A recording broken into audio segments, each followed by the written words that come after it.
হয়েছে, তানিম কেমন ছিল সেই মুক্তিবার্ষিক সম্পর্কে যদি আজকে কিছু বলতেন। আসসালামু আলাইকুম।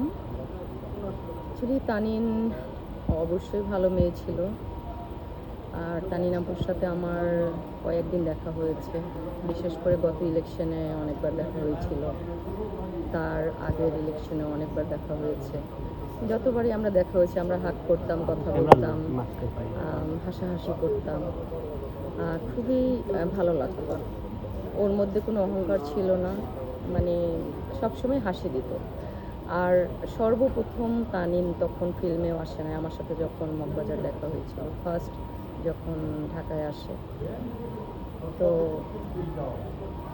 অ্যাকচুয়ালি কষ্ট তো লাগারই কথা। হঠাৎ করে একটা মেয়ে এভাবে কোনো অসুস্থতাও দেখিনি, হঠাৎ করেই তো অসুস্থ হলো, হঠাৎ করে তাকে মেডিকেল নিয়ে গেছে। আর সবচেয়ে বড় কথা, কষ্ট তো লাগবেই। ভালো ছিল, তালিম ভালো ছিল, ডেফিনেটলি একটা ভালো মেয়ে ছিল।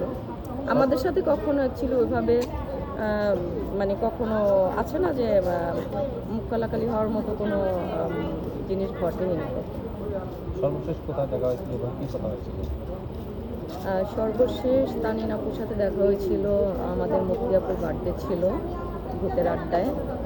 ওখানে এসেছিল এবং ওর বাচ্চাটাও সাথে ছিল, কিউট একটা বাচ্চা।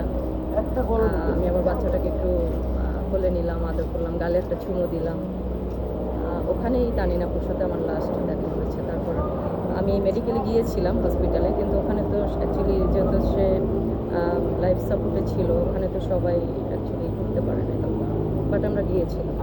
তানির কাদের আপু এই ক্যামেরা লুক দিন, আপু আপু এই ক্যামেরা লুক দিন, এই ক্যামেরা অ্যাকচুয়ালি তানিন আপুর সাথে আমার কখনো কাজ হয় না, বাট দেখা হয়েছে, অনেকবার দেখা হয়েছে। আচ্ছা, এখন শিল্পী সমিতির নির্বাচন নিয়ে যদি আপনার